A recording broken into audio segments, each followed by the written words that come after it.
What's going on, everyone? I am the OPJellicent, and we are team building for week number 4 of the GBA D League, up against the Texas Pokemon Rangers, coached by Randy HLD Productions. Be sure to go ahead and check him out down below in the description. He's actually uploading a Teambuilder today as well, I believe. So you can see the 6 Pokemon that we are bringing at the top of your screen as usual, and you can see the 11 Pokemon that he has the potential to bring over on the right.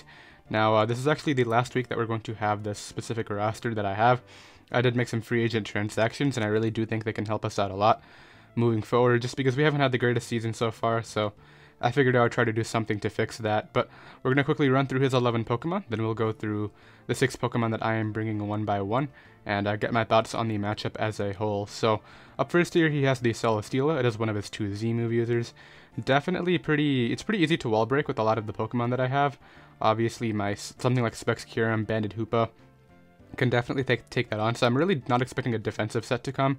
If anything, it'll be like Autotomized Z-move, but even that, stopped by stuff like Registeel. It does have some cool Z options like Z Superpower or Z Earthquake, but even those aren't going to OHKO me, so really not sure whether Celesteela is going to come, but it could be a defensive set, I guess, and he could try to pivot around on my team.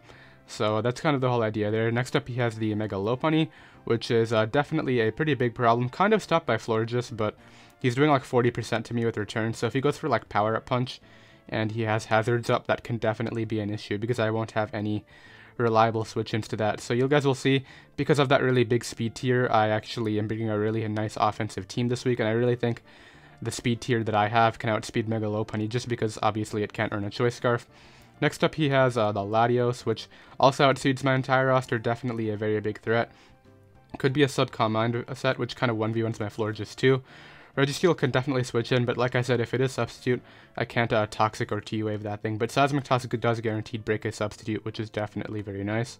So overall, we're able to deal with the Latios, but it's definitely a big threat in its own. Next up, he has the Shaman. I'm not expecting Shaman to come. He would have to risk Speed Ties with Manaphy if he doesn't go Scarf, and it doesn't even OHKO my Hoopa. Landorus Eye and Mega Pinsir definitely blow that back as well as Pyroar, so I really don't think Shaman has the matchup right here.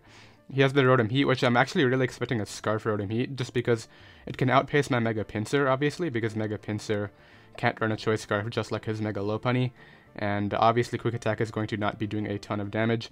And Choice Scarf Rotom Heat can also outpace some of my other threats, such as Manaphy, potential Choice Scarf Xurkitree, which you guys will see I'm actually opting to bring that. And it's just a really great reliable switch into Registeel as well, so Rotom Heat definitely a very great matchup.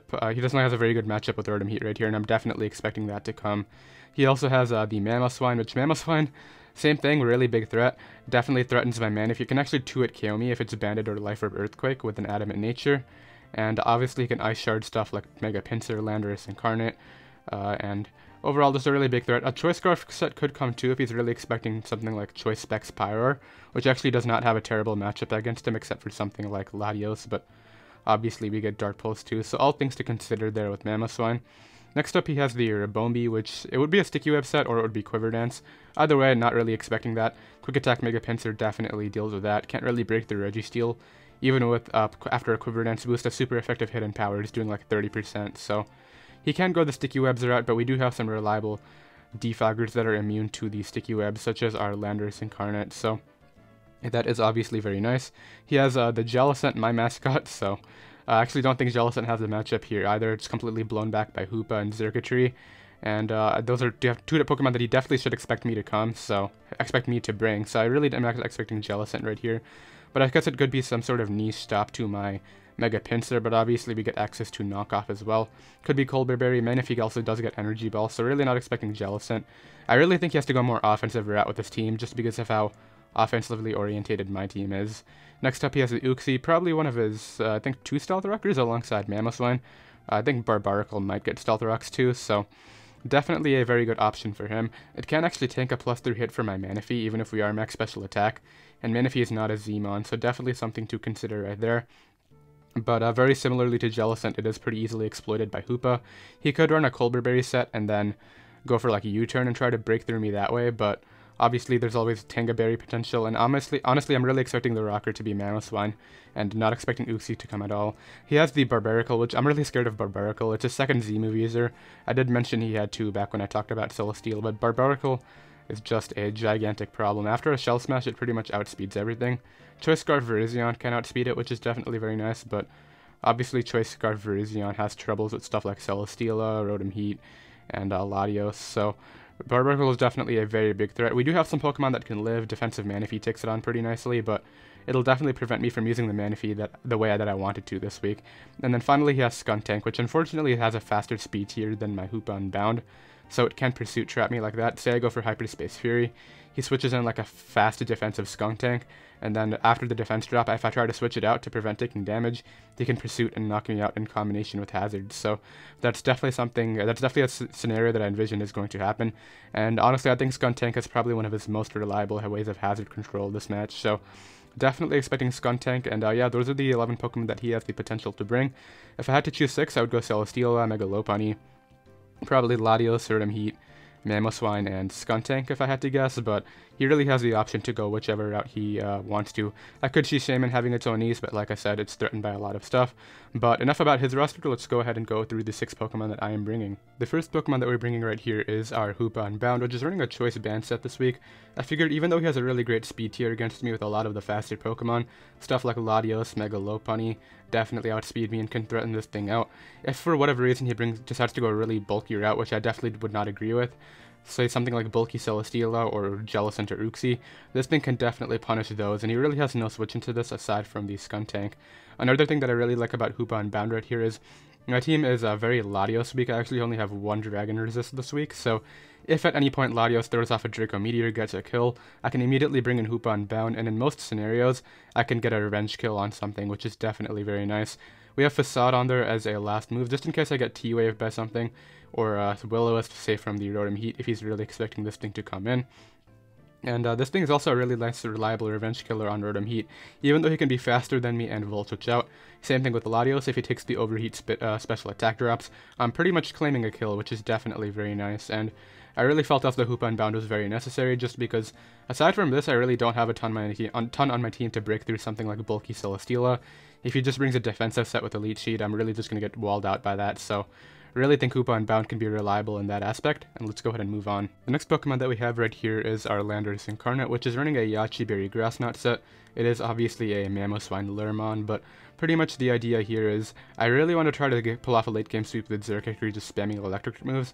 He's pretty weak to that, actually he has quite a few resists, but we could also use something like Dazzling Gleam or Energy Ball, which you will see when I go over that, but Xurkitree is definitely a very reliable win condition right here. I really want to try to Volt Switch around his team with that, so this thing can definitely lure in Mamoswine, take the Ice Shard, which you would definitely be expecting, and Oko that thing back with Grass Knot. Really not expecting a Rendo Berry set. I really think he has to go Adamant Life Orb or Choice Band or a Choice Scarf set. And another reason why I really want to get rid of Mamoswine is I'm actually not speed creeping that thing with my Manaphy this week. We're going a really bulky Manaphy, but besides Grass Knot, that's actually our only non-momentum giving attacking move right here. We have U-Turn in case he wants to try to pivot out into Latios.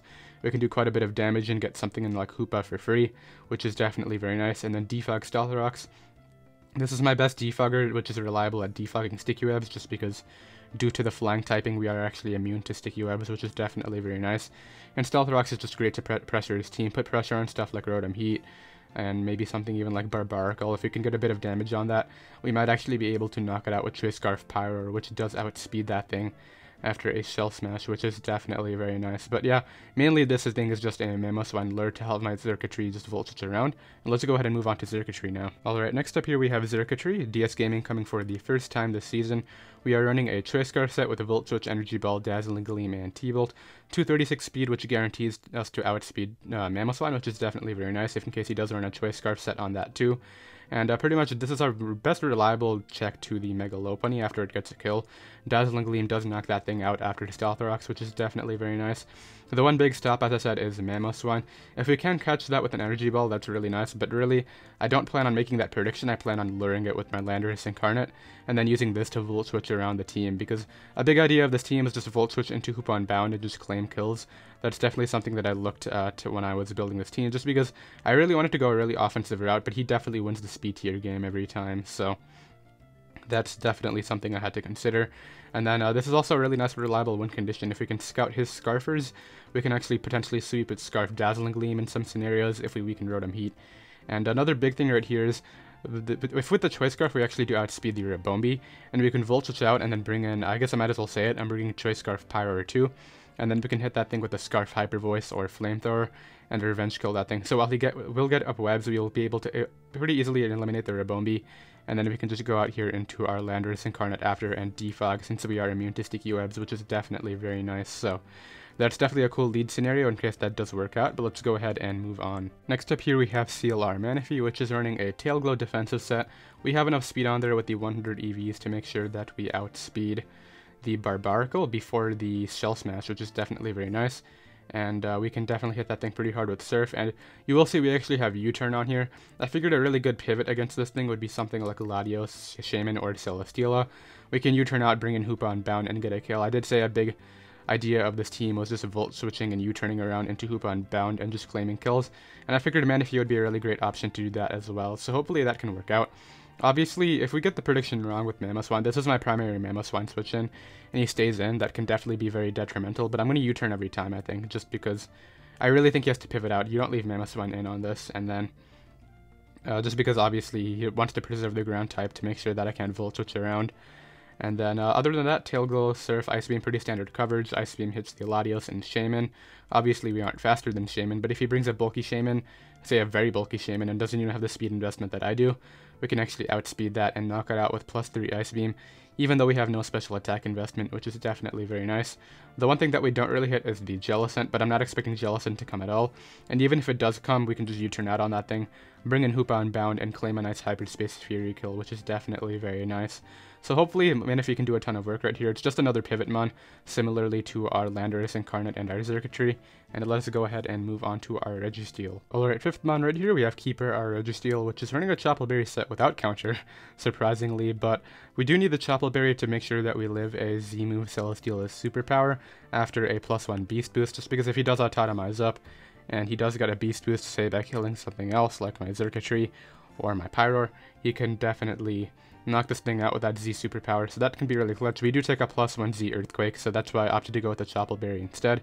And yeah, dual status. The one big thing that can stop this is something like sub-Leech Seed Celesteela, because we would not be able to T-Wave it, and then it could substitute. We don't break it with S-Toss, and then it could start Leech Sheeting some health back. That would definitely be pretty annoying, but really not expecting that. I think he has to go offensive just because Hoopa, because I'm pretty sure Hyperspace Fury goes behind Substitute. I know it goes behind Protect. I'm going to have to double check that, but we'll definitely work around that. S-Toss is great for pressuring other stuff, even if he has to switch in Rotom Heat. That's definitely my best reliable way to damage that thing. The combination of Stealthrox plus Seismitoss actually puts your Rotom Heat below 50%, which is definitely very nice. And then, yeah, this Toxic right there can wear down stuff like Latios. And Stealthrox can obviously help out my Circuitry. I did say that I need Stealthrox damage to make sure that I knock out Mega Lopunny with the Dazzling Gleam, which is definitely very nice. And overall, this is my most reliable Latios switch-in, my most reliable Celesteela switch-in, so hopefully we can keep this thing healthy, and let's go ahead and move on to our final Pokemon. Alright, last Pokemon right here, we have Choice Scarf Hamza, our Pyroar, which, as I said, does create a nice anti-lead to the Rabombi with our Circuitry. We lead Circuitry, Voltage Shot, bring this in, and knock it out with a Flamethrower or a Hyper Voice.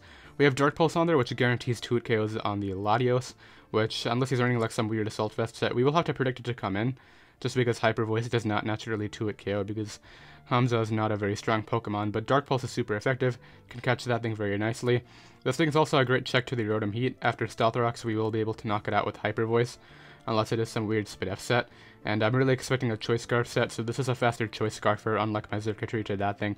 I think I said after 1 Stealthrox, I think I meant after 2. And yeah, other than that, pretty standard coverage, Flamethrower, Fire Blast. This thing does outspeed Barbaracle after a Shell Smash, and the way I designed this team is every Pokemon has a move that can put the Barbaracle in range of a Scarf or Dark Pulse after the Stealthrox. So we have Hyperspace Fury, really any move on our Hoopa Unbound, Grass Knot on our Landorus, T-Bolt / Energy Ball on Circuitry, Surf on Manaphy, Seismic Toss on Keeper, Registeel, and then obviously this is the Revenge Killer. So there's no way we can get swept by Barbaracle as long as this thing's around. I will have to stay in and sack whatever Pokemon is in, just because we obviously need to get the damage off as he Cell Smashes, so that's definitely a scenario that I envision. Another thing that I hope he does with this thing is he switches in Skuntank on it. Maybe he's bringing an Assault Vest Skuntank, and he wants that to reliably switch into this. We could potentially wear that thing down and help out our Hoopa Unbound, because, as I said, the biggest component of the team is U-turning and Volt switching into Hoopa Unbound, and Skuntank is the biggest stop to that, because it is faster and runs Pursuit. But yeah, that is going to be the team this week. Let me know what you guys think. Would you have changed anything? Would you have brought anything different? And yeah, do you think we are going to win? The votes were actually pretty against us in the fan servers, so hopefully we can prove them all wrong this week. But yeah, match will be going up tomorrow at noon Eastern Standard Time, so hopefully you all are looking forward to that. And I'll see you guys then. Later.